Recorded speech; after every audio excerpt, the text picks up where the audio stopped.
आज की क्लास की शुरुआत, क्योंकि बोर्ड पे कुछ बना हुआ है, कुछ फॉर्मूले बने हुए हैं, तो मैं आपको एक बार, क्योंकि प्रोजेक्टाइल हाल फिलहाल में प्लस वन में चल ही रहा था, मोशन वाला चैप्टर, तो आपको कुछ फॉर्मूले रिवाइज करवाता हूँ यहाँ पे। इनमें से तीन आपको प्रोजेक्टाइल मैंने पढ़ाया था उस समय, है ना, प्लस वन में। Yes sir. तो जो तीन फॉर्मूले हैं ये तो करवा रखे थे, चौथा आपके टाइम पे नहीं करवाया था, इसी बार करवाया था, तो बता देता हूँ। पहला, ये क्या चीज है, वेरियस फॉर्मूले फॉर मैक्सिमम रेंज, कि अगर आप रेंज को मैक्सिमाइज करना चाहते हैं तो मैक्सिमम रेंज कितनी होगी, उसके कुछ फॉर्मूले हैं। फर्स्ट फॉर्मूला था for angular projection on ground.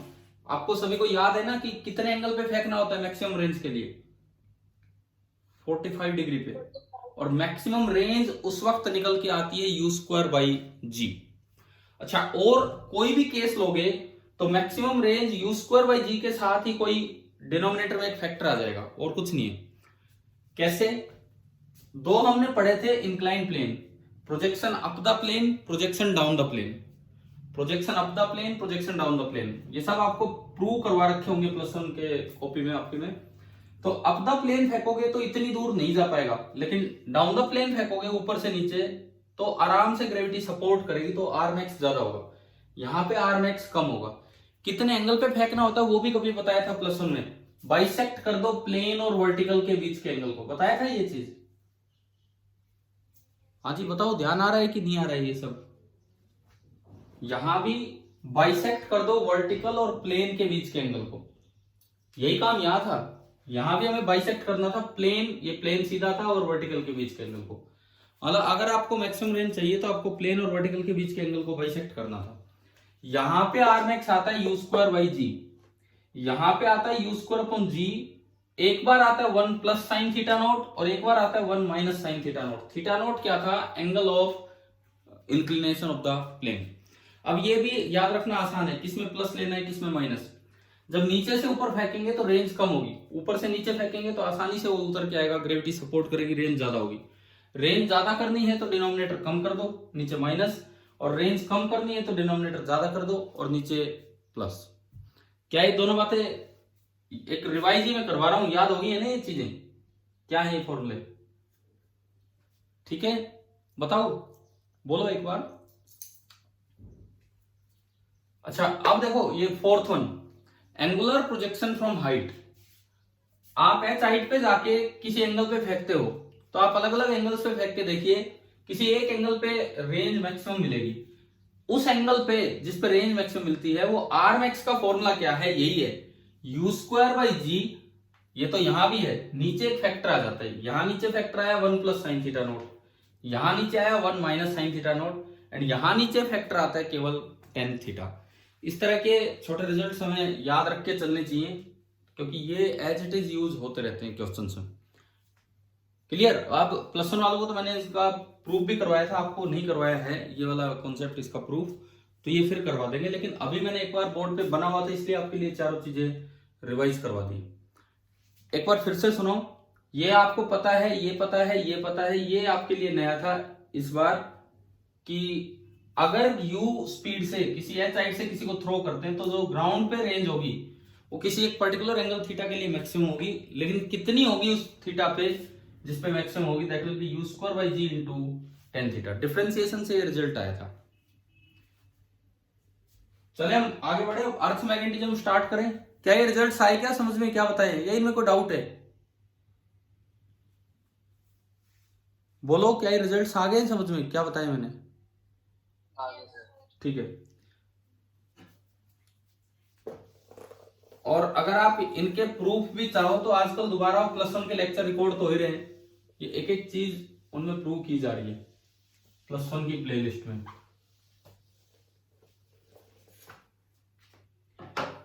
अब जो हमारा इस क्लास में जो काम होगा that will B earth magnetism. एक तरह से एक रिवीजन क्लास है उन तीन लेक्चर्स के बाद जो आपको तीन वीडियो दिए गए हैं। अर्थ मैग्नेटिज्म, सबसे पहली बात जिसपे मैं अभी चल रहा हूं, धरती के अंदर कोई मैग्नेट दबा हुआ नहीं है, ये जस्ट एक इमेजिनरी कॉन्सेप्ट है, बिकॉज अर्थ ने एक मैग्नेटिक फील्ड फैला रखा है। इस वजह से ऐसा लगता है कि जैसे अर्थ के अंदर कोई मैग्नेट दबा हुआ हो, ऐसा कुछ भी नहीं है। लेकिन फिर भी एक इमेजिनेशन है कि जैसे अगर ये अर्थ है तो इसके अंदर एक मैग्नेट दबा हुआ यूं, अगर अर्थ का एक्सिस ऑफ रोटेशन ये है तो इस मैग्नेट का एक्सिस थोड़ा साइड में है, इस तरह से है। मैग्नेट ये अर्थ का ज्योग्राफिकल नॉर्थ पोल होता है और ये अर्थ का ज्योग्राफिकल साउथ पोल होता है। ऊपर वाला ये अर्थ का ज्योग्राफिकल नॉर्थ पोल एंड नीचे वाला अर्थ का ज्योग्राफिकल साउथ पोल, और ये है अर्थ का एक्सिस ऑफ रोटेशन और अर्थ ऐसे घूमती रहती है। परंतु ये है मैग्नेटिक एक्सिस ऑफ अर्थ। अब इसमें कहीं ये पोल होगा, कहीं ये पोल होगा, ये सब मैंने उसमें वीडियोस में बताए हैं, बट ये फिक्स नहीं है। धीरे धीरे समय के साथ साथ धीरे धीरे ये पोल्स चेंज होते रहते हैं, कभी किसी कंट्री में, कभी फिर भी इतनी जल्दी नहीं। 10 साल में जाके थोड़ा सा चेंज महसूस होता है कि भाई ये थोड़ा इधर शिफ्ट हो गया।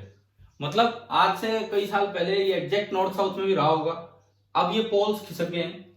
ये वाला पोल नॉर्थ पोल होता है कि साउथ पोल होता है अर्थ के मैग्नेट का, बताओ अगर आप। इसको नाम दिया जाता है नॉर्थ पोल क्योंकि ये नॉर्थ की तरफ है, परंतु ये बिहेव किसकी तरह करता है, बिहेव किसकी तरह कर रहा होता है, साउथ पोल की तरह। और इस पे साइंटिस्ट लोग बटे हुए हैं, कई कहते हैं इसको नाम साउथ ही दो जब ये साउथ की तरह बिहेव कर रहा है, कई कहते हैं नहीं नॉर्थ नाम देना चाहिए क्योंकि ये नॉर्थ की तरफ है। इस तरह का बंटवारा हो रखा है इस पॉइंट के ऊपर। मैं एक बार आपकी बुक में देखता हूँ, शायद ये ऐसा कुछ बताया था उसमें कहीं, कोई बाद में देखते हैं। इसमें आप देख लेना, इनके नोमेनक्लेचर पे भी था। अच्छा एक चीज और बता देता हूँ आपको कि ये जो अर्थ के पोल्स हैं, ये मैग्नेट यू घूमता रहता है, बहुत धीरे धीरे घूमता रहता है। और एक डाटा है कि पिछले 7.6 गुना 10 की पावर 7 साल में 76 गुना 10 की पावर 6, 76 मिलियन ईयर, काफी साल हो गए। इतने सालों में 171 बार रिवर्सल हो चुका है। रिवर्सल मतलब कि अर्थ का मैग्नेटिक फील्ड अपनी डायरेक्शन बिल्कुल उल्टी कर चुका है। जैसे ये मैग्नेट इधर था, अब ये घूम के यूं हो गया, यूं था और ये घूम के बिल्कुल यूं हो गया, इस तरह से। तो इतने सालों में 171 बार ये रिवर्सल हो चुका है। डाटा याद करने की जरूरत नहीं है, परंतु ये बताता है कि टाइम के साथ अर्थ का मैग्नेटिक फील्ड धीरे धीरे चेंज होता रहा है, पहले भी होता रहा है, ये चीज है। अच्छा इसके बाद सुनो, अब अगर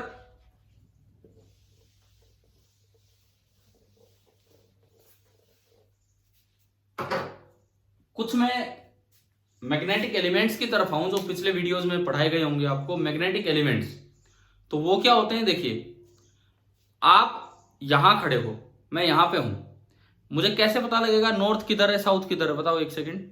मैं यहां हूं मान लो किसी जगह, मुझे कैसे पता लगेगा नॉर्थ किधर है साउथ किधर है। भाई या तो किसी से पूछ लो, और आप विश्वास नहीं करते हो तो थोड़ा एक दिन थोड़ा सा वेट करो, आपको पता लग जाएगा कि सनराइज किधर से हो रहा है और सनसेट किधर हो रहा है। मान लो जैसे मैं यहां खड़ा हूं, सपोज कीजिए, मैं एग्जैक्टली बता रहा हूं, मतलब जहां मेरा घर है कि किस तरह से होता है। सनराइज इधर से होता है पीछे की तरफ से, एंड सनसेट उधर की तरफ होता है आगे की तरफ। ये है मतलब हमारे घर की सिचुएशन कि सनराइज इधर होता है और सनसेट उधर होता है।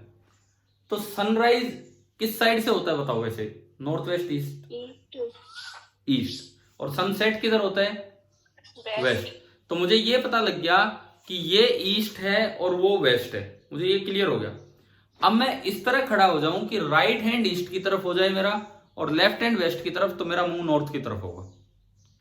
क्लियर हो रहा है। पहले तो सन की राइजिंग और सेटिंग देख लो आप किधर से है, उसके बाद आप उसके अकॉर्डिंग खड़े हो जाओ, राइट हैंड ईस्ट की तरफ, लेफ्ट हैंड वेस्ट की तरफ, तो आपका जो मुंह है वो नॉर्थ की तरफ होगा और जो बैक है वो साउथ की तरफ। तो मुझे पता लग गया किसी भी जगह का कि नॉर्थ साउथ क्या है, किधर है। जैसे मैंने आपको बताया कि भाई इस जगह ये डायरेक्शन नॉर्थ है और ये साउथ है मेरे लिए, तो यहां एक वर्टिकल प्लेन में मानू, vertical plane north south direction के लूं, उसे बोलते हैं जियोग्राफिक मेरिडियन। पहली टर्म आती है, सबसे पहली टर्म यहां पे जो बनी, that is geographic meridian. Geographic meridian का मतलब है कि एक वर्टिकल प्लेन, मतलब कि भाई नॉर्थ साउथ को डायरेक्शन को लेने वाला एक वर्टिकल प्लेन, तो ये बन गया जियोग्राफिक मेरिडियन। अब अर्थ का मैग्नेटिक फील्ड या तो इससे कुछ इधर होगा या इससे कुछ इधर होगा, एग्जैक्ट इधर भी हो सकता है, वो डिपेंड करता है किस लोकेशन पे आप हो। अब देखो इस एंगल को बोलते हैं डिक्लिनेशन, कि अर्थ का मैग्नेटिक फील्ड का जो प्लेन है, अर्थ के मैग्नेटिक फील्ड का जो वर्टिकल प्लेन है वो ज्योग्राफिक मेरिडियन के कितने इधर है या कितने इधर है, उसे बोलते हैं ज्योग्राफिक मेरिडियन। एक बार फिर ध्यान दो, जिस तरह मैं खड़ा हूं मेरे लिए सामने नॉर्थ है, पीछे साउथ है, इधर ईस्ट है, इधर वेस्ट है, मैं नॉर्थ की तरफ मुंह करके खड़ा हो गया, this is the geographic meridian, this is a vertical plane. अब मैंने अपने जियोमैग्नेटिज्म डिपार्टमेंट से, मतलब यहाँ जो भी होगा इंडिया का, दिल्ली का, उनसे पता किया कि मुझे यहाँ पे आप डिक्लिनेशन एंगल बताओ कितना है। सपोज उन्होंने मुझे बता दिया 10 डिग्री वेस्ट। इसका क्या मतलब है, मैं नॉर्थ की तरफ मुंह करके खड़ा हूं और मैं 10 डिग्री वेस्ट की तरफ मुड़ जाऊं, वेस्ट मेरे लिए इधर है, तो 10 डिग्री वेस्ट की तरफ मुझे एक और वर्टिकल प्लेन मिलेगा जिसमें अर्थ का मैग्नेटिक फील्ड लाई करेगा। अगर वो बोलता 5 डिग्री ईस्ट, तो मैं नॉर्थ की तरफ मुंह करके खड़ा हूं और 5 डिग्री ईस्ट की तरफ हो जाऊं और उस साइड में ये मैग्नेटिक फील्ड होगा। क्लियर है? डिक्लिनेशन आपको एक नए प्लेन में पहुंचा देता है, एक नए मेरिडियन में, और उसे नाम दिया जाता है मैग्नेटिक मेरिडियन। अब देखो सपोज मैं आ गया मैग्नेटिक मेरिडियन में,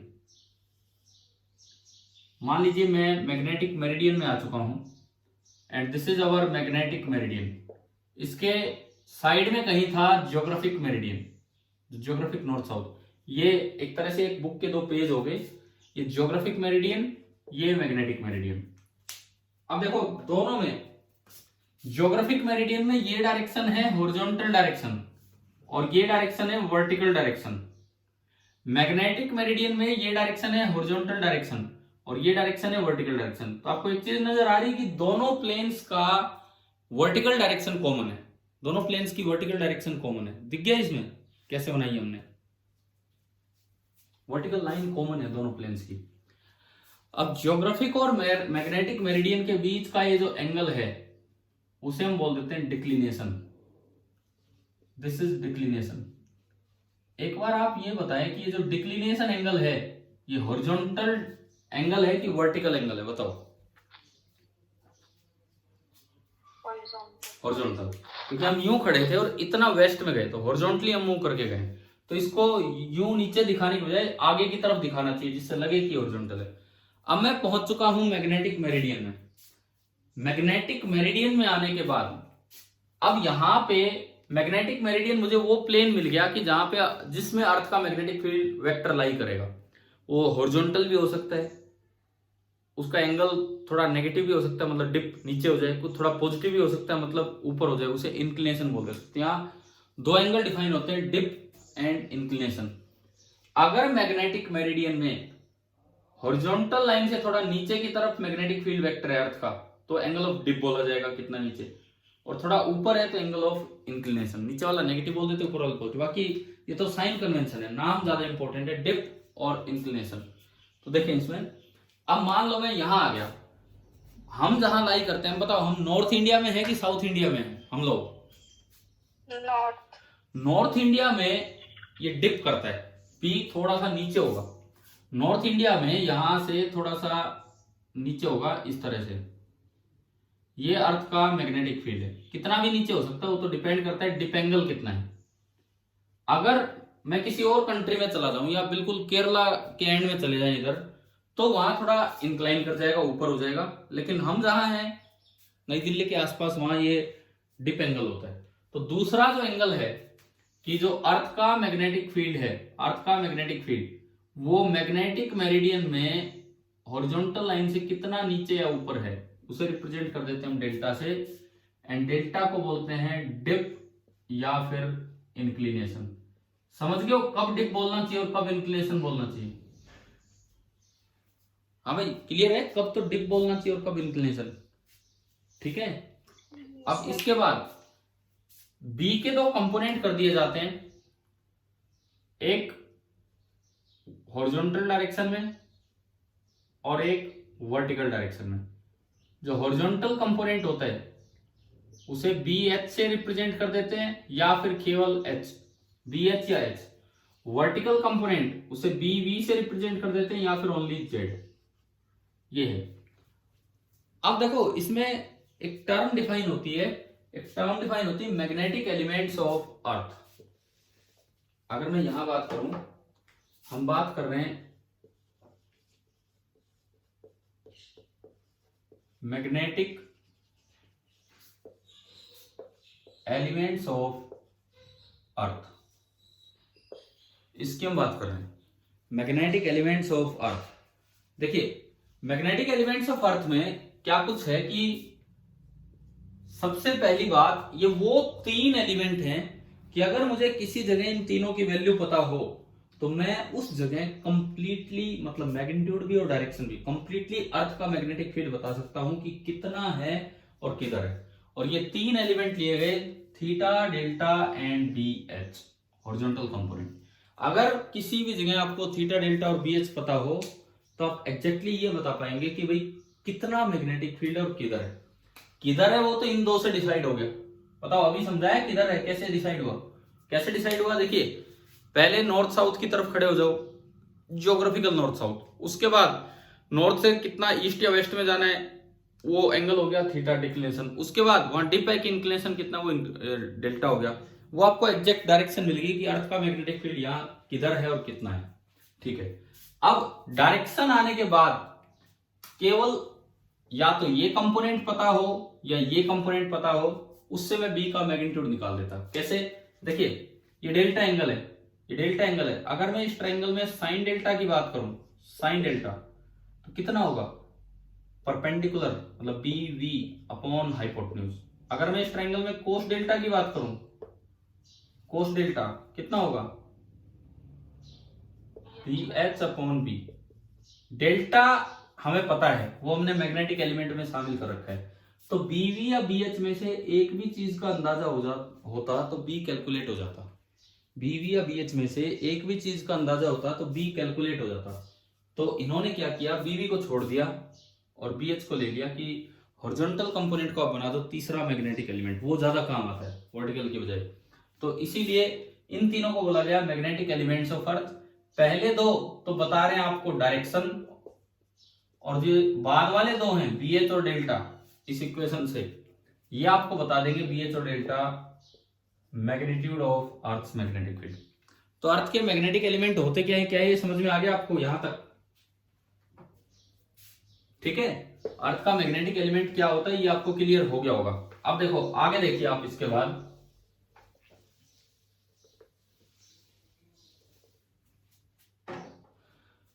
अगर मैं ये दिखाऊं कि अर्थ है,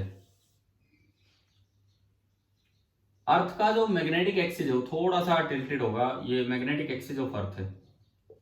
मैग्नेटिक एक्सिस के परपेंडिकुलर जो लार्जेस्ट सर्कल आप बनाओगे धरती पे, मैग्नेटिक एक्सिस के परपेंडिकुलर जो लार्जेस्ट सर्कल आप बनाओगे अर्थ पे, उसे बोलते हैं मैग्नेटिक इक्वेटर। Magnetic equator. अगर आप ज्योग्राफिक एक्सिस के परपेंडिकुलर लार्जेस्ट सर्कल बनाते तो वो सिंपल इक्वेटर बोलते हैं, ज्योग्राफिक इक्वेटर।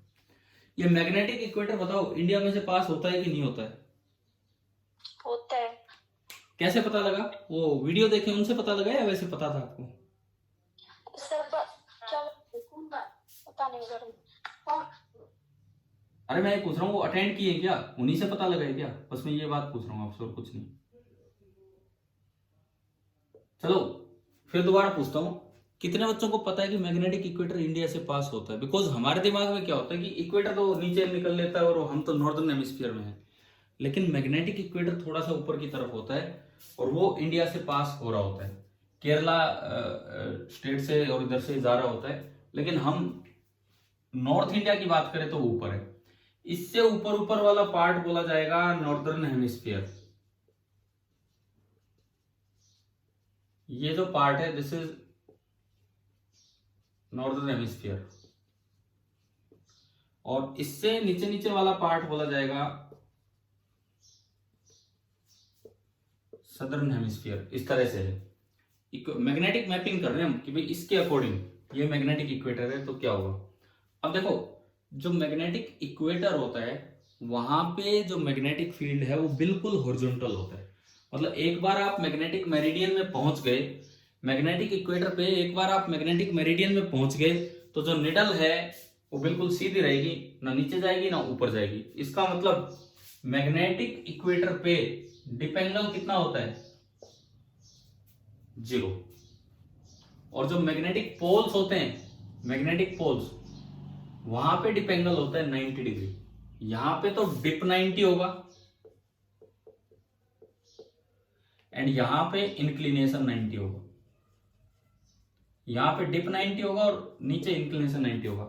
इसके बाद सदर्न हेमिस्फीयर में मैग्नेटिक मेरिडियन में जो हॉरिजॉन्टल लाइन होगी उससे ऊपर फील्ड होगा, और नॉर्दर्न हेमिस्फीयर में मैग्नेटिक मेरिडियन से जो हॉरिजॉन्टल लाइन होगी उससे नीचे फील्ड होगा। मतलब एक में एंगल ऑफ डिप डिफाइन हो रहा है और एक में एंगल ऑफ इंक्लिनेशन डिफाइन हो रहा है। तो पहले तो ये बताओ, अर्थ का ये पार्ट कुछ समझ में आया? मैं इसका रीजन दूंगा अभी ऐसा क्यों है। बाकी ये कुछ बातें हम याद कर लेंगे कि मैग्नेटिक इक्वेटर पे डिप एंगल 0 डिग्री है, डिप इंक्लिनेशन। नॉर्थ पोल पे डिप 90 है, साउथ पोल पे इंक्लिनेशन 90 डिग्री है। और नॉर्दर्न हेमिस्फीयर में वो डिप करता है फील्ड और सदर्न हेमिस्फीयर में इंक्लाइन करता है फील्ड मैग्नेटिक मेरिडियन में पहुंचने के बाद। पहले तो ये बताओ, क्या यहां तक ये पॉइंट आया समझ में? मैंने क्या दिखाया है यहाँ पे इस डायग्राम में? Yes sir. ठीक है, अब हम थोड़ा इस पे जाएं कि यार ये डिप है तो क्यों है। बस एक चीज समझ लो, दूसरा तो अपने आप हो जाएगा। और एक और इसी में एक और पॉइंट बताऊंगा, शायद वो उन 3 वीडियो में ना भी हो, क्योंकि वो 10th के लिए भी बनाए गए थे, तो हो सकता है एक दो पॉइंट छोड़े हुए, बाकी कोई डिफरेंस नहीं था। अर्थ मैग्नेटिज्म तो कॉमन सा ही है। ये देखिए, ये अर्थ है और ये इसके अंदर का एज्यूम्ड मैग्नेट, ये उस मैग्नेट का नॉर्थ बिहेविंग पोल एंड ये साउथ बिहेविंग पोल, और ये एक्सिस है मैग्नेट का एक्सिस। एक टर्म होता है लेटिट्यूड। एक बार हमने ग्रेविटेशन में 2 एंगल्स डिफाइन किए थे, लेटिट्यूड एंड को लेटिट्यूड। मैं अगर आपको ग्रेविटेशन चैप्टर का ये पॉइंट बताऊं, लेटिट्यूड को लेटिट्यूड, ये इक्वेटोरियल लाइन, ये कोई पॉइंट है। लेटिट्यूड का मतलब था कि अगर आप अर्थ के सेंटर से उस पॉइंट को ज्वाइन करें तो इक्वेटर के साथ उस रेडियल लाइन ने कितना एंगल बना रखा है, लैम्डा से हमने डिफाइन किया था, लैम्डा सिंबल दिया था, दैट वाज लेटिट्यूड। कुछ याद आया क्या? लेटिट्यूड नाम की कोई चीज डिफाइन हुई थी। Yes sir. और को लेटिट्यूड क्या था फिर बताओ? को लेटिट्यूड, आप इसको आगे बढ़ा दो और यहां एक टेंजेंट डाल दो, ये जो एंगल था दैट वाज को लेटिट्यूड। ये 90 था तो जो को लेटिट्यूड था दैट वाज 90 माइनस लेटिट्यूड। ये इस तरह से 2 टर्म्स डिफाइन की थी कभी, लेटिट्यूड एंड को लेटिट्यूड। तो अब वो मैग्नेटिक मैप पे डिफाइन होंगी, मतलब अब वो चीजें मैग्नेटिक मैपिंग पे डिफाइन होंगी। तो ज्योग्राफिकल इक्वेटर ना लेके हम मैग्नेटिक इक्वेटर ले रहे हैं। मैग्नेटिक इक्वेटर मैंने बनाया, ये लार्जेस्ट सर्कल ऑन अर्थ, ये है, ये मैग्नेटिक इक्वेटर बन गया। अब देखो, मान लो आप इंडिया में कहीं हो, यहां हो, तो मैग्नेटिक लैटिट्यूड का मतलब है कि ये जो इक्वेटोरियल लाइन है इसके साथ आपके रेडियस वेक्टर ने कितना एंगल बना रखा है, इसके साथ आपके रेडियस वेक्टर ने कितना एंगल बना रखा है, this is magnetic latitude, lambda M. अब देखो, मुझे इस जगह फील्ड निकालना है। सपोज मैंने एक मैग्नेटिक मेरिडियन बना दिया। ज्योग्राफिक मेरिडियन और मैग्नेटिक मेरिडियन दोनों वर्टिकल प्लेन है, दोनों एक दूसरे के अगल बगल वर्टिकल प्लेन है किसी एंगल पे। सपोज ये मैंने यहाँ पे मैग्नेटिक मेरिडियन बना दिया, इंडिया में मैंने ये मैग्नेटिक मेरिडियन दिखाया कि भाई ये है। अब मुझे इस बार मैग्नेट का, अर्थ का जो एज्यूम्ड बार मैग्नेट है, इसका मुझे मैग्नेटिक फील्ड निकालना है कि किधर होगा और कितना होगा। तो उसके लिए देखो तरीका सुनो आप, बार मैग्नेट के 2 कंपोनेंट कर दो, इस तरह कर दो कि ये जो पॉइंट अर्थ का, एक मैग्नेट के लिए तो एक्सिस पे हो जाए और एक मैग्नेट के लिए वो इक्वेटोरियल पे हो जाए। अगर आप 2 टुकड़े करते हैं तो एक के लिए वो एक्सिस पे हो जाए और एक के लिए इक्वेटोरियल पे। कैसे? देखिए, एक कंपोनेंट तो कर दो इस डायरेक्शन में, इस मैग्नेट का, ये जो ब्लू कलर का मैग्नेट दिखाया है भाई, इसका एक पीएम होगा। ये जो ब्लू कलर का मैग्नेट है, साउथ से नॉर्थ, इसका कोई मैग्नेटिक मोमेंट होगा, पीएम। आप उस पीएम के 2 टुकड़े कर दो, एक तो इधर और एक कर दो इसके परपेंडिकुलर। आप बताओ, ये रेड कलर वाले जो कंपोनेंट हैं ब्लू कलर के पीएम के, क्या डायग्राम आ रहा है क्या समझ में? क्या मैं करके दिखाना चाह रहा हूं यहाँ पे? ये जो अर्थ का मैग्नेट है, इसका एक कंपोनेंट कर दो अलोंग द लाइन, ये जो लाइन आपकी ये वाली, और एक कर दो उसके परपेंडिकुलर। अगर मैं देखूं कहीं ज्योमेट्री से थोड़ा एंगल एंगल पहुंचाए, कंपोनेंट देखें, ये लैम्डा, ये 90 माइनस लैम्डा, तो ये भी लैम्डा हो गया। Lambda M. तो बताओ ये वाला कंपोनेंट क्या होगा, पीएम का ये वाला कंपोनेंट, पीएम कोस लैम्डा, मैं लैम्डा का एम हटा रहा हूं, और ये वाला कंपोनेंट क्या होगा, पीएम साइन लैम्डा। आप बताइए कि आपको ये दो कंपोनेंट समझ में आ गए हैं कि नहीं। Yes sir. अब मुझे ये बताओ, मैं एक एक करके देखता हूं, पीएम कोस लैम्डा के लिए वो पॉइंट, वो जो इंडिया वाला पॉइंट है ऊपर, वो एक्सिस पे है कि इक्वेटोरियल पे, इक्वेटोरियल, इक्वेटोरियल पे फील्ड होता है पी से अपोजिट। तो पीएम कोस लैम्डा इधर है, तो जो इसका फील्ड होगा वो अपोजिट डायरेक्शन में होगा, इधर। क्लियर, ये है B due to PM cos lambda. कितना होगा, इक्वेटोरियल पे formula 2kp upon r cube होता है या kp अपॉन r क्यूब, तो k की जगह तो आ गया म्यू नॉट अपॉन 4 पाई, दिख रहा है ना ये ऊपर, हाँ, इनटू पीएम की जगह आ गया PM cos lambda divided by R cube. एक फील्ड तो ये आया। अब दूसरा ये है, ये रेड कलर वाला, ये पीएम साइन लैम्डा, इसके लिए वो पॉइंट एक्सिस पे है कि इक्वेटोरियल पे, एक्सिस पे है। तो एक्सिस पे तो फील्ड की डायरेक्शन वही होती है जो पी की डायरेक्शन है, पी इधर है तो एक्सिस वाला फील्ड इधर होगा, इधर की तरफ, एक्सिस वाला फील्ड इधर होगा towards the centre of earth. कितना होगा ये बताओ, एक्सिस पे क्या डायरेक्शन होगी भाई, आर मैंने डिस्टेंस मानी अर्थ के सेंटर से, ये आर मैंने, चाहे आप आर अर्थ का रेडियस मान लो, तो ये आर क्यूब हो गया। हाँ जी, अब ये बोलो ये कितना होगा, ट्वाइस, हाँ, twice of mu naught upon 4 pi PM sine lambda upon R cube. ये दो मुझे फील्ड के कंपोनेंट मिले, एक पीएम कोस लैम्डा की वजह से, एक पीएम साइन लैम्डा की वजह से। मैंने उन पिछले वीडियोस में इतना नहीं समझाया था कि क्यों डिप कर रहा है, क्यों ऐसे हो रहा है, क्योंकि लैटिट्यूड वगैरह नहीं बताए गए थे उन बच्चों को, तो आप लोग ढंग से समझिए इसको। अब ये बताओ, इन दो डायरेक्शंस में से एक direction towards the centre of earth है, कौन सी, कोस लैम्डा वाली कि साइन लैम्डा वाली, फील्ड में towards the centre of earth, sign lambda. And towards the centre of earth जो डायरेक्शन होती है वो वर्टिकल डायरेक्शन होती है, और उसके परपेंडिकुलर जो डायरेक्शन होती है वो हॉरिजॉन्टल। इसका मतलब ये बताओ, ये फील्ड का कौन सा कंपोनेंट है, वर्टिकल कंपोनेंट और horizontal component, vertical. This is B V and this is B H. अब जब आप इनका फील्ड निकालोगे, वेक्टर सम करोगे, ये मैंने दो ऐसे ही बना दिए, तो देखो रिजल्टेंट फील्ड इधर आ रहा है, ये नीचे आया कि ऊपर गया, हॉरिजॉन्टल से नीचे आया कि ऊपर गया, ये फील्ड नीचे वर्टिकली डाउनवर्ड की तरफ जा रहा है, इसको बोल देते हैं डिप एंगल। अगर आप सेम यही डायग्राम इधर कहीं करते ऑस्ट्रेलिया साइड, तो ये डायग्राम ऐसे बनता कि वो ऊपर की तरफ बनता, और ऊपर बनता तो उसे नाम दे दिया जाता इंक्लिनेशन। तो पहले तो ये बताओ, ये समझ में आया कि नॉर्दर्न हेमिस्फीयर में ये डिप क्यों करता है और सदर्न हेमिस्फीयर में उसी वजह से फिर ये इंक्लाइन कर जाएगा। क्या यहां तक क्लियर होगी बात, बताइए भाई, क्लियर है कि ये पॉइंट, ये जो अभी मैंने बताया, ठीक है।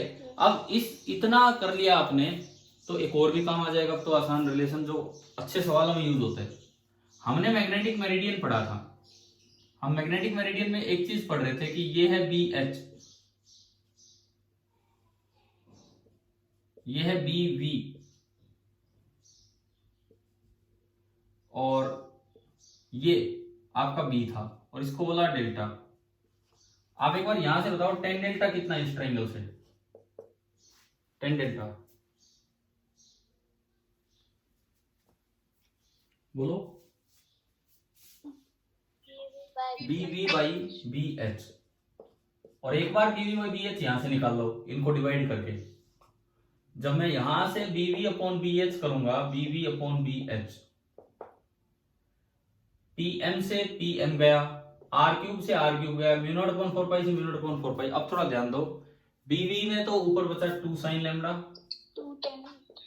और बी एच में बचा कोस लैम्डा, तो दिस इज 2 tan लैम्डा, और बीवी अपॉन बी एच की जगह मैं 10 डेल्टा लिख सकता हूं। So tan of dip angle is equal to twice of, देख लेना कोई उल्टा पुल्टा नहीं हो गया हो कभी, 2 ऊपर नीचे, सही है शायद, tan ऑफ लैम्डा एम। ये भी डायरेक्ट रिलेशन भी पूछा जा सकता है, या न्यूमेरिकल वैल्यू के साथ यूज करवाया जा सकता है कि अगर किसी एक प्लेस की आपको मैग्नेटिक लैटिट्यूड दे रखा हो तो आप उससे डिप एंगल ऐसे निकाल सकते हैं। फॉर एग्जांपल आप बताओ, अगर मैग्नेटिक लैटिट्यूड 45 डिग्री है तो बताओ वहां डिप एंगल कितना होगा। अगर मैग्नेटिक लैटिट्यूड 45 डिग्री है तो वहां डिप एंगल कितना होगा?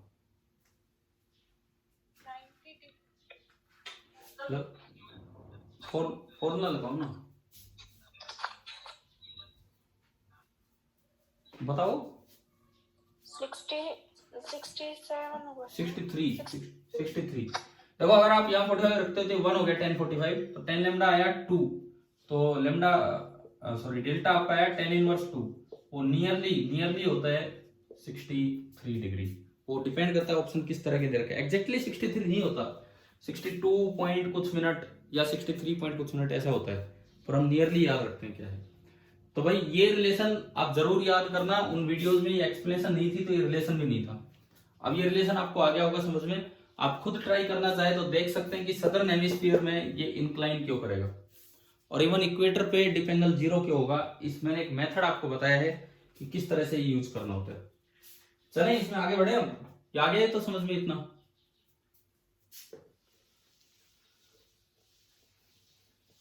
अब एक चीज जो और बताई गई थी, दोबारा बताता हूं आपको मैं, एक रिवीजन की तरह ही चल रही है लेक्चर।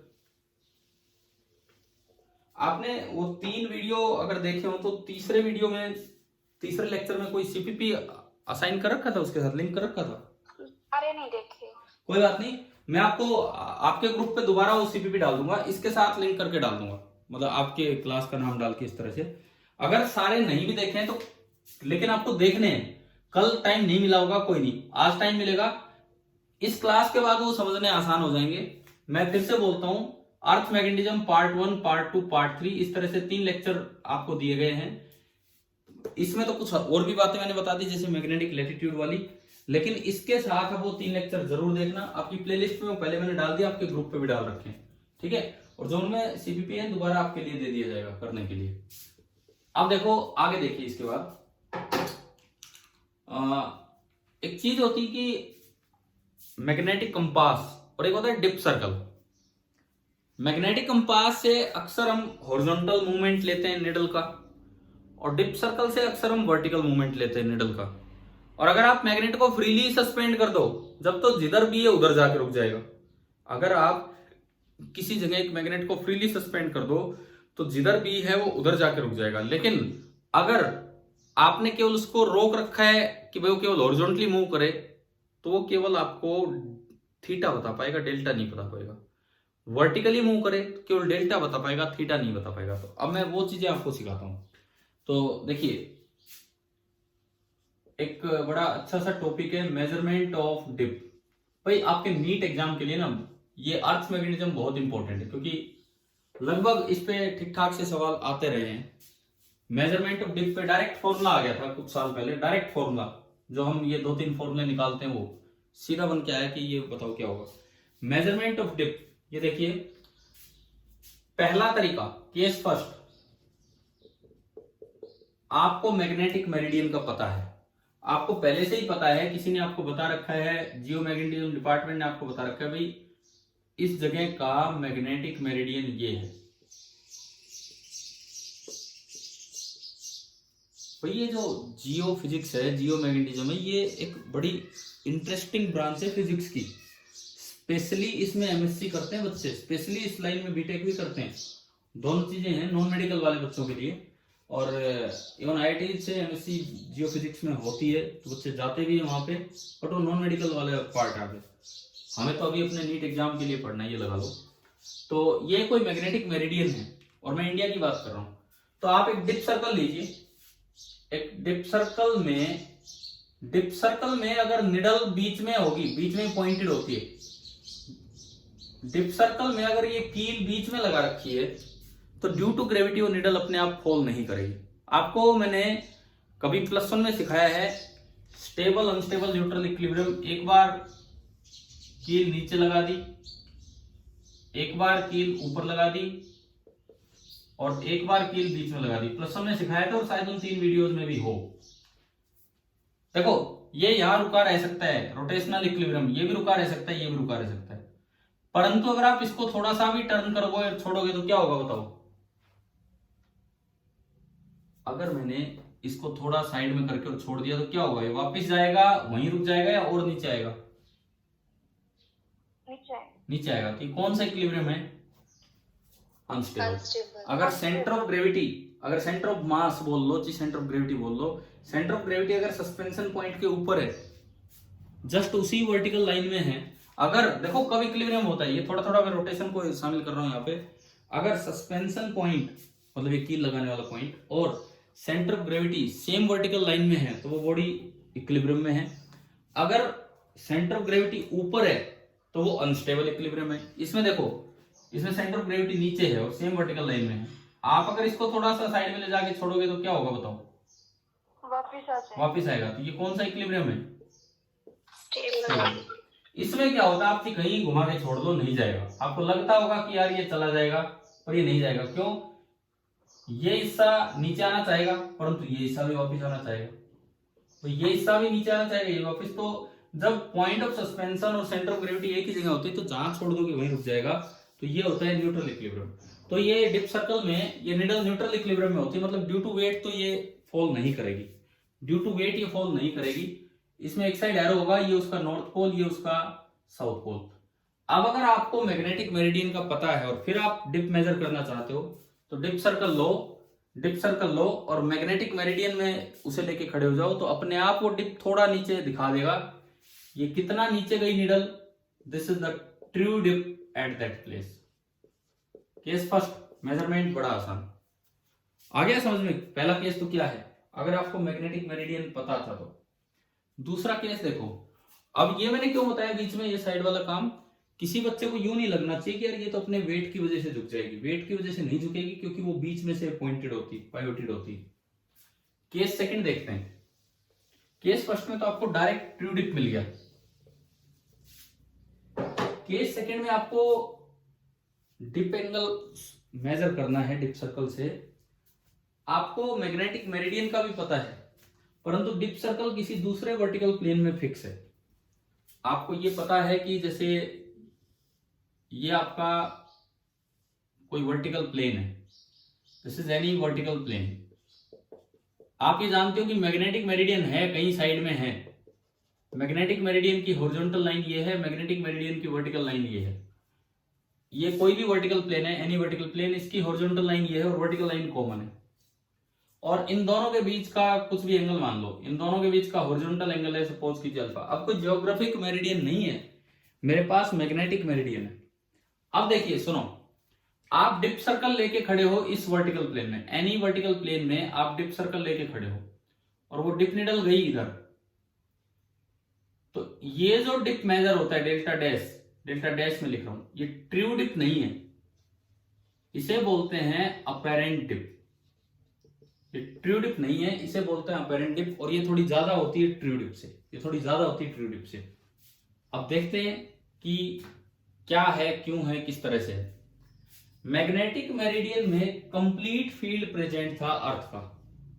मैग्नेटिक मेरिडियन में कंप्लीट फील्ड प्रेजेंट था अर्थ का, तो पूरा तो BH था, पूरा तो BH था और पूरा BV था। और जो एग्जैक्ट डेल्टा होता उसमें ये रिलेशन होता tan delta is equal to BV upon BH। आज ही हमने निकाला भी था। लेकिन आप किसी दूसरे प्लेन में गए तो BV तो कॉमन है, दिख रहा है कि नहीं ये वाला कंपोनेंट, बताओ ये लाइन आ रही है समझ में? तो कॉमन है, BV का तो कोई पार्ट नहीं, पूरा BV इस प्लेन में भी होगा, लेकिन BH पूरा इधर नहीं पहुंचेगा, BH का एक कंपोनेंट ही इधर आएगा। अगर ये अल्फा एंगल है तो बताओ ये कंपोनेंट कितना हुआ इस प्लेन में, ये कंपोनेंट कितना हुआ BH का? BH into cos alpha. अब अगर आप यहां देखते हो तो BV तो कंप्लीट है, BH कम हो गया तो निडल ज्यादा नीचे झुकी होगी, क्योंकि BV तो कंप्लीट है, BH कम है। अगर BH पूरा होता तो निडल थोड़ा और हॉरिजॉन्टल की तरफ होती। इस प्लेन में अगर आप यही इक्वेशन बनाएंगे इस डायग्राम से देख के, तो इक्वेशन बनेगी tan delta dash is equal to BV तो कंप्लीट है, BV अपॉन BH की जगह यहां पे आया BH कोस अल्फा। आप बताएं क्या ये दो इक्वेशंस आपको समझ में आ गई हैं कि नहीं? Yes, sir. ठीक है, अब देखो हम इनमें रिलेशन लाएंगे डायरेक्ट कि अगर डेल्टा डैश मेजर कर लिया और अल्फा पता था तो डेल्टा कैसे निकालें। बीवी अपॉन बी एच की जगह मैं यहां पे बीवी अपॉन बी एच की जगह पुट कर सकता हूं टेन डेल्टा। तो मेरे पास इक्वेशन आई tangent of delta dash that is equal to tan delta upon cos alpha. हमने रेसिप्रोकल किया जिस तरह हम याद रखते हैं रिलेशन, कोट डेल्टा डैश ये वन अपॉन टेन डेल्टा बन जाएगा कोट डेल्टा और कोस अल्फा ऊपर चला जाएगा। तो ये एक रिलेशन है जो हमें याद रखना चाहिए, कोट डेल्टा डैश, फिर delta dash is the apparent dip in a plane at an angle alpha with the magnetic meridian and delta is the true dip at that place जो मैग्नेटिक मेरिडियन में measure होती। तो cot delta dash is equal to cot delta into cos alpha. ये relation याद कर लेना है, direct इस पे न्यूमेरिकल आ जाते हैं। Cot delta dash is equal to cot delta into cos alpha. शायद आ गया होगा समझ में रिलेशन क्या है, कैसे आया। ठीक है, अब केस थर्ड, आपको मैग्नेटिक मेरिडियन का अंदाजा ही नहीं है भाई, इसमें तो फिर भी चलो मैग्नेटिक मेरिडियन दिख रहा था और आप अल्फा एंगल पे मेजर कर रहे थे। अगर आपको मैग्नेटिक मेरिडियन का कोई अंदाजा ही नहीं है तो आप क्या करो, किसी भी एक वर्टिकल प्लेन में खड़े हो जाओ। This is vertical plane number 1 और आपने यहां डेल्टा डैश मेजर किया और वो आ गया डेल्टा 1 वो अल्फा एंगल पे है। तो आपकी पहली इक्वेशन बनी कोट डेल्टा 1 बराबर cot delta into cos alpha, लेकिन अल्फा अननोन है। अब केस थर्ड में अल्फा भी मुझे नहीं पता, ये जो मैं तीसरा केस आपको बता रहा हूं इसमें अल्फा भी मेरे लिए अननोन है, मैं नहीं जानता कि मैग्नेटिक मेरिडियन किधर है। फिर आप क्या करो, 90 डिग्री से घूम जाओ। 90 डिग्री से घूमते ही एक और वर्टिकल प्लेन बनेगा, 90 डिग्री से घूमते ही एक और वर्टिकल प्लेन बनेगा। ये एंगल है इस प्लेन का और इस प्लेन के बीच का एंगल है 90 degree. This is vertical plane number 2। 90 degree से घूम के वहां पे आप दूसरी डिप मेजर कर लो, अपेरेंट डिप, एंड सपोज उस प्लेन में अपेरेंट डिप आई डेल्टा 2। तो एक बार यूं बताओ उस प्लेन और मैग्नेटिक मेरिडियन के बीच का एंगल कितना है? प्लेन नंबर 2 और मैग्नेटिक मेरिडियन के बीच का एंगल कितना है अल्फा की टर्म्स में? 90 माइनस अल्फा। तो यही रिलेशन आपने फिर दोबारा लगाया तो उस प्लेन में अपेरेंट डिप है delta 2, cot delta 2 is equal to true dip तो जो मैग्नेटिक मेरिडियन में आएगी वो है cot delta into cos of, ये एंगल है 90 माइनस अल्फा, तो कोस ऑफ 90 माइनस अल्फा कितना होता है? Sine alpha. Cos of 90 minus alpha बना साइन अल्फा। तो मेरे पास दो इक्वेशंस आ गई, एक ये और एक ये, और मुझे अल्फा गायब करना है क्योंकि मैं नहीं जानता कि अल्फा कितना है, मैं मैग्नेटिक मेरिडियन लोकेट ही नहीं कर पा रहा हूं इसमें केस थर्ड में। तो मैंने कोई भी दो वर्टिकल प्लेन लिए, तो अगर आप इनको स्क्वायर करके ऐड कर दें, दोनों इक्वेशंस को स्क्वायर करके ऐड किया तो इसके left hand side coat square delta 1, इसकी left hand side coat square delta 2 बराबर, उन दोनों में देखो कोट स्क्वायर डेल्टा कॉमन आ गया, अंदर क्या बचा? Cos square alpha plus sine square alpha, और वो कितना होता है? 1। मैं तो ये कहता हूं ये फॉर्मूला बना के याद रखना चाहिए, न्यूमेरिकल आ जाए तो। और आपके नीट एग्जाम में कुछ साल पहले यही क्वेश्चन ही आ गया एज इट इज, और 4 ऑप्शंस में से एक ऑप्शन ये था। तो अगर किसी को फॉर्मूला याद हो तो फिर डायरेक्ट टिक कर आएगा वहां पे। न्यूमेरिकल भी आ सकता है और डायरेक्ट भी आ चुका है, फिर से भी कभी आ सकता है। ये आ चुका है, ये नहीं आया, तो इस पे भी अब आ सकते हैं सवाल, ये फॉर्मूला ही पूछ लिया जाए। अब बताओ आपको अपेरेंट डिप और ट्रू डिप का कॉन्सेप्ट आ गया समझ में? ठीक है, अब ये बोलिए कि किसी जगह पे ट्रू डिप ज्यादा होगी कि अपेरेंट डिप? किसी प्लेन में अपेरेंट डिप ज्यादा होगी या वहां की ट्रू डिप ज्यादा होगी? Apparent dip. क्यों? क्योंकि वर्टिकल कंपोनेंट तो पूरा है, हॉरिजॉन्टल कंपोनेंट में कमी आ जाती है उस प्लेन में, तो ये निडल ज्यादा वर्टिकल की तरफ झुक जाएगी, इस वजह से ऐसा होता है। ठीक है भाई, ये बताओ यहां तक आ गया अर्थ का मैग्नेटिक फील्ड वाला कॉन्सेप्ट सारा समझ में? ठीक है, अब देखो मुझे लगता है कि इसके बाद आप कम से कम आज वाली क्लास के बाद 3 वीडियो लेक्चर्स जरूर अटेंड कर लें, प्लस ये कल हम फिनिश कर रहे होंगे अर्थ मैग्नेटिज्म। देखो आज एक लगा लो आधा रिवीजन चला, आधा कुछ नया चला, कल कुछ क्वेश्चंस के साथ भी कुछ जो मैं सीपीपी आपको दूंगा तो उससे भी हम फिनिश कर रहे होंगे अर्थ मैग्नेटिज्म। कल कौन सा डे है? वेडनेसडे है ना कल तो, है ना, वेडनेसडे ही है। और उसके बाद एक दो दिन हमारा चलेगा मैग्नेटिक मटेरियल। इस तरह से ये पार्ट्स चलने हैं, ये जो आखिरी आपका चैप्टर चल रहा है ये सब। अब देखिए मेजरमेंट और डिप और ये सब होने के बाद एनसीईआरटी में से आज आप क्या कर देंगे, सुने। शॉर्ट एग्जांपल आप 7 तक कर चुके हैं, नंबर 8, नंबर 9। आज आपको 2 काम कर लेने हैं एनसीईआरटी बुक से। एक तो शॉर्ट एग्जांपल्स में तो 8 और 9, 8 और 9 ये 2 शॉर्ट एग्जांपल हैं। चैप्टर 5 की मैं बात कर रहा हूं, एनसीईआरटी चैप्टर 5। और फिर अगर आप एक्सरसाइज की बात करें, एक्सरसाइजेज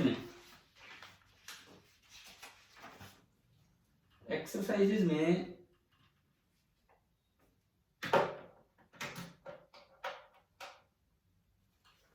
अब आप अर्थ मैग्नेटिज्म को शामिल करते हुए ये क्वेश्चंस इसके ट्राई करेंगे। बार मैग्नेट पे भी हैं, सभी पे हैं। आप एक काम करो, एक्सरसाइजेज में एडिशनल से पहले के सारे कर लो 15। आज का काम है, केवल आज के लिए बता रहा हूं।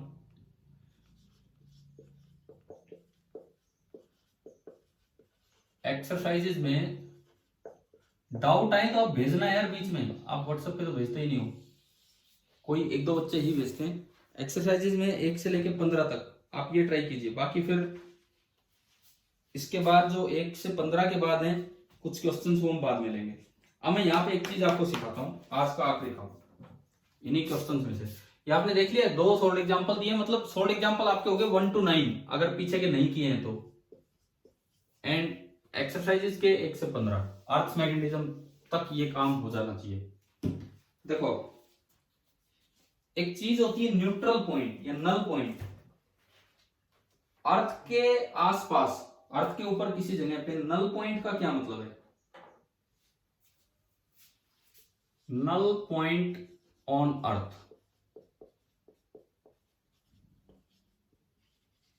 इसका मतलब होता है कि जब आप एक बार मैग्नेट को रखते हो तो एक बार मैग्नेट के आसपास कहीं भी मैग्नेटिक फील्ड 0 नहीं होना चाहिए, क्योंकि उसकी फील्ड लाइन हर जगह प्रेजेंट होती है। बावजूद इसके कुछ जगह ऐसा देखा गया है, मैग्नेटिक नीडल रख के चेक किया गया कि नेट फील्ड 0 मिला।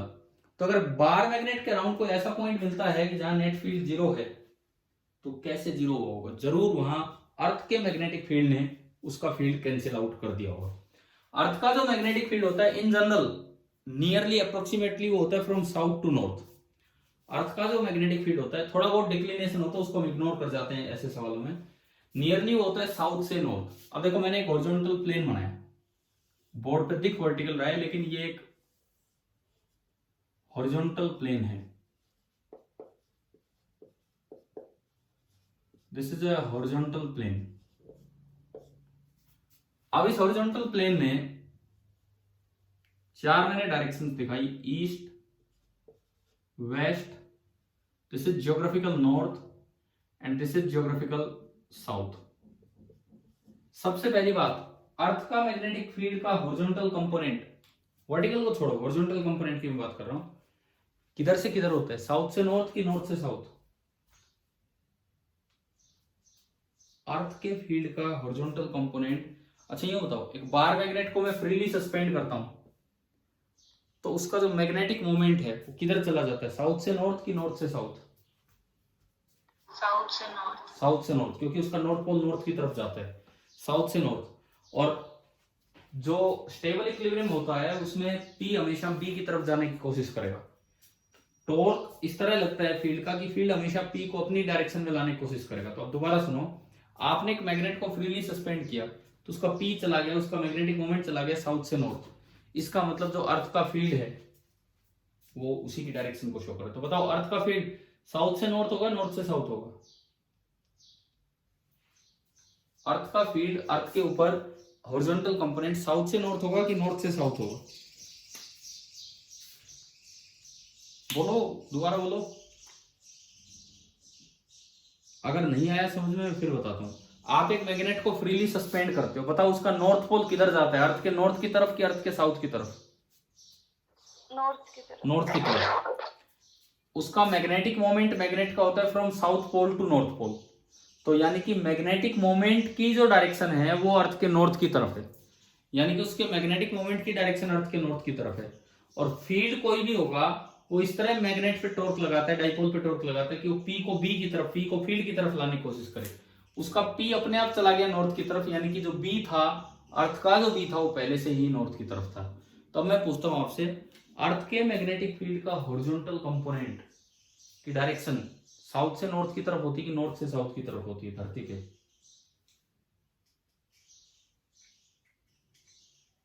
फिर से साउथ से नॉर्थ। तो अर्थ का जो फील्ड है वो होगा फ्रॉम साउथ से नॉर्थ। चाहे आप यहां देखो, वो अर्थ का फील्ड है, वो जगह से चेंज नहीं होगा, चाहिए आप यहां देखो चाहे आप यहां देखो, ये जो मैंने ब्लैक कलर में चार बनाए हैं ये अर्थ के फील्ड है। अब देखो, अब मैं रखूंगा एक ब्लू कलर में बार मैग्नेट।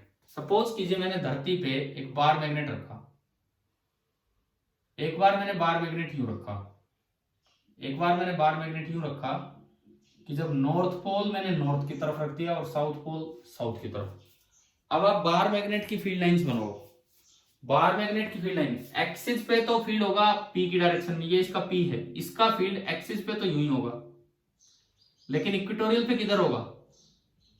पी से अपोजिट। तो बताओ कहां चांस है कि नेट फील्ड जीरो मिल जाए, इक्वेटोरियल पे कि एक्सिस पे? इक्वेटोरियल पे। तो एक पहला रिजल्ट हमें मिला कि जब भी एक बार मैग्नेट ऐसे रखा हो, जब भी एक बार मैग्नेट ऐसे रखा हो कि उसका नॉर्थ पोल ज्योग्राफिक नॉर्थ की तरफ हो, साउथ पोल ज्योग्राफिक साउथ की तरफ हो, तो जो नल पॉइंट मिलते हैं, न्यूट्रल पॉइंट मिलते हैं, वो उसके इक्वेटोरियल पे मिलते हैं। कितनी दूर मिलेंगे उसकी इक्वेशन देखो आप। मान लो ये आर डिस्टेंस दूर मिले, आर डिस्टेंस दूर। अर्थ के फील्ड को तो मैंने बोल दिया बी एच, अर्थ का जो फील्ड है वो तो वो लोकेशन के साथ इतनी जल्दी चेंज नहीं होगा कि मैं इस कमरे से उस कमरे में गया तो बी एच चेंज हो गया। वो तो पूरी सिटी चेंज हो जाए, स्टेट चेंज हो जाए, तब जाके कंट्री चेंज हो जाए, तब जाके चेंज होगा, ऐसे नहीं। तो ये तो बी एच हर जगह सेम है, ये तो बी एच हर जगह सेम है। और अब मैं ये इसका फील्ड लिखता हूं, आर डिस्टेंस दूर, ये इक्वेटोरियल है, इक्वेटोरियल पे फॉर्मूला होता है म्यू नॉट अपॉन 4 पाई के पी अपॉन आर क्यूब। बताओ ये वाला फील्ड लिखना आ गया कि नहीं? इक्वेटोरियल पे आर डिस्टेंस दूर। अगर ये नल पॉइंट है तो यहाँ नेट फील्ड जीरो होगा, तो बताओ क्या इक्वेशन बनी? अगर ये नल पॉइंट है तो क्या इक्वेशन बनी? बोलो। B H is equal to mu naught upon 4 pi P M upon R cube. R1 बोल देता हूं मैं इसे, अभी मैं कुछ चेंज करूंगा। देखिए अब मैं क्या कर रहा हूं, इस मैग्नेट को घुमा के रख रहा हूं, इसके बगल में मैं डायग्राम बना रहा हूं फिर दोबारा से।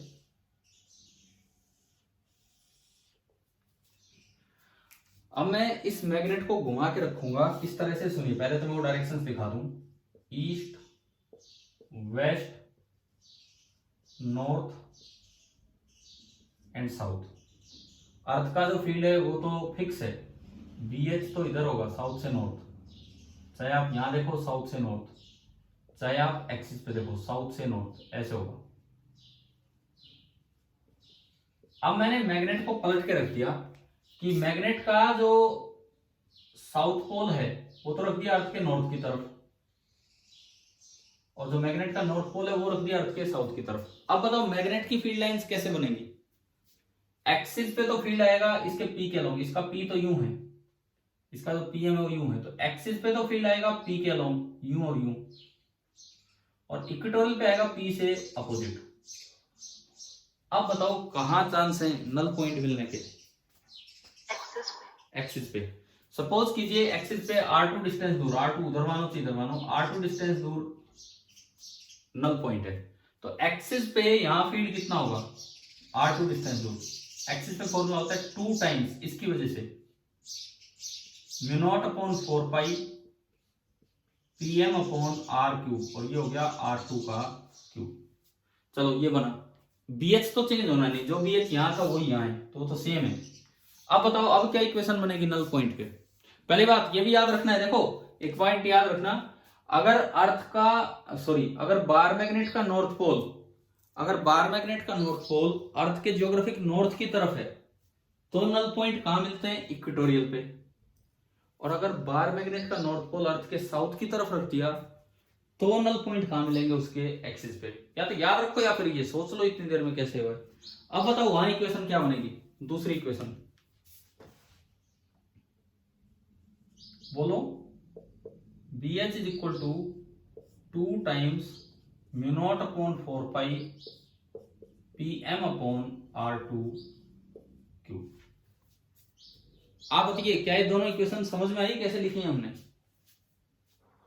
Yes. अब R1 R2 में रिलेशन लाओ। यहां से R1 R2 में क्या रिलेशन होगा कि अगर यूं रखा तो इतनी दूर नल पॉइंट और यूं रखा तो इतनी दूर, क्या रिलेशन होगा? दोनों को इक्वेट किया, म्यू नॉट अपॉन 4 पाई से म्यू नॉट अपॉन 4 पाई गया, PM से PM गया, 1 बाई R1 क्यूब। ये रिलेशन आ रहा है 1 by R1 cube is equal to 2 by R2 cube. और you can say R2 cube is equal to R1 cube into 2, या यूं कहें R2 is equal to 2 raise to power 1 by 3 into R1। ये बताओ ये रिलेशन आया समझ में? ठीक है। Yes, sir. अब book NCERT book page number 201 निकालो।